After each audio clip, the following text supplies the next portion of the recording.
வணக்கம் நண்பர்களே, உங்கள் MS. Tamil Nadu agriculture university counselling start ஆயிடுச்சு. இன்னையிலிருந்து 1ஆம் தேதி வரைக்கும் இந்த கவுன்சிலிங் நடைபெற போகுது.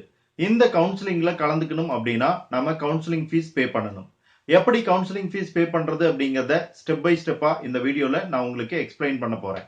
இந்த வீடியோவை பார்க்கறதுக்கு முன்னாடி உங்களுக்கு நம்மளோட சேனல் பிடிச்சிருந்ததுன்னா வீடியோஸ்க்கு லைக்ஸ் போடுங்க, உங்களோட ஃப்ரெண்ட்ஸ்க்கு அந்த வீடியோஸை ஷேர் பண்ணுங்க, மறக்காம சப்ஸ்கிரைப் பண்ணி அந்த பெல் பட்டனை கிளிக் பண்ணுங்க. அப்பதான் நம்ம எஜுகேஷன் சம்பந்தமாகவும் நிறைய இன்ஃபர்மேஷன் கொடுக்கக்கூடிய வீடியோஸையும் அப்டேட் பண்ணும்போது உங்களுக்கு உடனுக்குடன் வந்து சேரும்.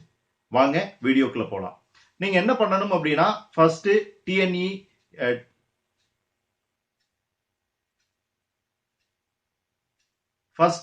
TNAU ஆன்லைன் அந்த வெப்சைட் வந்து நீங்க ஃபர்ஸ்ட் என்ன செய்யணும் அப்படின்னா, வெப்சைட் ஓபன் பண்ணிக்கங்க.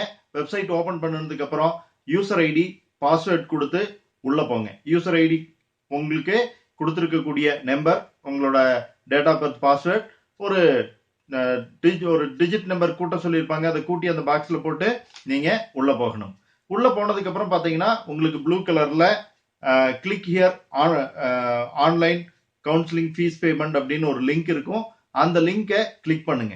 கிளிக் பண்ணி உள்ள போனீங்கன்னா உங்களை பத்தின டீடைல்ஸ், உங்களோட கான்டாக்ட் நம்பர், உங்களோட பேரு, இமெயில் ஐடி, அப்பாவோட பேரு, இந்த டீடைல்ஸ் எல்லாம் வெரிஃபை பண்ணதுக்கு அப்புறம் சப்மிட் அப்படின்னு ஒரு பட்டன் இருக்கும். அந்த பட்டனை கிளிக் பண்ணுங்க. பட்டன் கிளிக் பண்ணோடனே அடுத்த பேஜுக்கு போகும். அடுத்த பேஜ்ல உங்களுக்கு என்ன இருக்கும்னா, உங்களோட டோட்டல் பேமெண்ட் வேல்யூ அப்படின்னு இருக்கும். அதுல உங்களுக்கான ஃபீஸ் எவ்வளவு அப்படிங்கிறது இருக்கும். நீங்க ஸ்பெஷல் கேட்டகரி அட்டன் பண்றீங்களா, அல்லது எஸ்சிஏ கேட்டகரி, எஸ்டி கேட்டகரியில இருக்கீங்களா, அல்லது ஓசி, பிசி, எம்பிசி கேட்டகரியில இருக்கிறீங்களா அப்படிங்கறத பொறுத்து உங்களோட ஃபீஸ் இருக்கும்.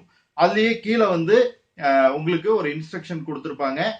மிக முக்கியமான இன்ஸ்ட்ரக்ஷன். அந்த இன்ஸ்ட்ரக்ஷன் நீங்க 3 விதத்துல பே பண்ணலாம். ஃபர்ஸ்ட் இன்டர்நெட் பேங்கிங், ரெண்டாவது கிரெடிட் கார்டு, மூணாவது டெபிட் கார்டு. இந்த மெத்தட்ல வந்து நீங்க பே பண்ணலாம். வேற எந்த மெத்தட்லயும் பே பண்ண முடியாது அப்படிங்கிற இன்ஸ்ட்ரக்ஷன் கொடுத்திருப்பாங்க. அது மட்டும் இல்ல, அதுக்கப்புறம் ஒரு இன்ஸ்ட்ரக்ஷன் கொடுத்திருப்பாங்க. நீங்க பே பண்ணதுக்கு அப்புறம் உங்களுக்கு பேமெண்ட் ரெஃபரன்ஸ் நம்பர் வரல, உங்களதுல இருந்து அமௌண்ட் டிடக்ட் ஆயிருச்சு அப்படின்னா 24 ஹவர்ஸ்க்கு வெயிட் பண்ணுங்க, உங்களுக்கு பேமெண்ட் ரெஜிஸ்ட்ரேஷன் நம்பர் வரும் அப்படின்னு சொல்லியிருக்காங்க.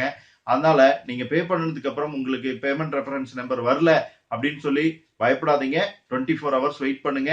1ஆம் தேதி வரைக்கும் நமக்கு டைம் இருக்கிறதுனால நீங்க அவசரப்பட வேண்டியது இல்ல, பயம் இல்லாம இருங்க. டெஃபினட்டா வரும். அப்படி இல்லைன்னா அடுத்த நாள் வந்து நீங்க வந்து திரும்பவும் பே பண்ணிக்கலாம். பயப்பட வேண்டிய அவசியம் இல்லை.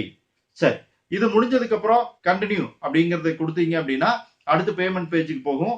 பேமெண்ட் பேஜ்ல உங்களுக்கு ஃபர்ஸ்ட் இன்டர்நெட் பேங்கிங் கொடுத்திருப்பாங்க. இன்டர்நெட் பேங்கிங்க்கு எஸ்பிஐல இருந்து கொடுத்திருக்காங்க, அதர் பேங்க்ஸ்க்கு ஒன்று கொடுத்திருக்காங்க. ரெண்டுக்கும் எவ்வளவு சார்ஜ் பண்ணுவாங்க நீங்க பே பண்றதுக்கு அப்படிங்கறத கொடுத்திருப்பாங்க. அதுல பண்றதுனாலும் பண்ணலாம், இன்டர்நெட் பேங்கிங்ல பண்றதுனாலும் பண்ணலாம். அல்லது அடுத்தது பாத்தீங்கன்னா உங்களுக்கு கிரெடிட் கார்டு, டெபிட் கார்டு கொடுத்திருக்காங்க. இதுக்கு வந்து எந்த சார்ஜும் கிடையாது. சோ இதன் மூலியமா நீங்க பே பண்றதுனாலும் பே பண்ணலாம். சோ இந்த மெத்தட்ல நீங்க பே பண்ணதுக்கு அப்புறம் உங்களுக்கு அந்த பேமெண்ட் ரெஃபரன்ஸ் நம்பர் வந்துடும். வந்ததுக்கு அப்புறம் உள்ள போய் உங்களுடைய சாய்ஸை வந்து நீங்க சேஞ்ச் பண்ணிக்கலாம். அல்லது நீங்க ஆரம்பத்திலேயே சரியான சாய்ஸ் தான் கொடுத்திருக்கிறதா நினைச்சீங்கன்னா சேஞ்ச் பண்ண வேண்டிய அவசியம் இல்லை. இது பத்தி நம்மளோட சேனல்ல ஏற்கனவே ஒரு வீடியோ இருக்கு, பாருங்க. திரும்பவும் வேணும்னாலும் இந்த சாய்ஸ் ஃபில் பண்றதுக்கான ஒரு ஹிண்ட்ஸ் கொடுக்கக்கூடிய வீடியோ வந்து போடலான்னு இருக்கிறோம். அதையும் பாருங்க, உங்களுக்கு யூஸ்ஃபுல்லா இருக்கும்னு நினைக்கிறேன். இந்த வீடியோ உங்களுக்கு ஃப்ரெண்ட்ஸுக்கு தேவைப்படும் அப்படின்னு நினைச்சீங்கன்னா அவங்களுக்கு இதை ஷேர் பண்ணுங்க. மீண்டும் அடுத்த அப்டேட்டில் சந்திக்கலாம் நண்பர்களே. நன்றி.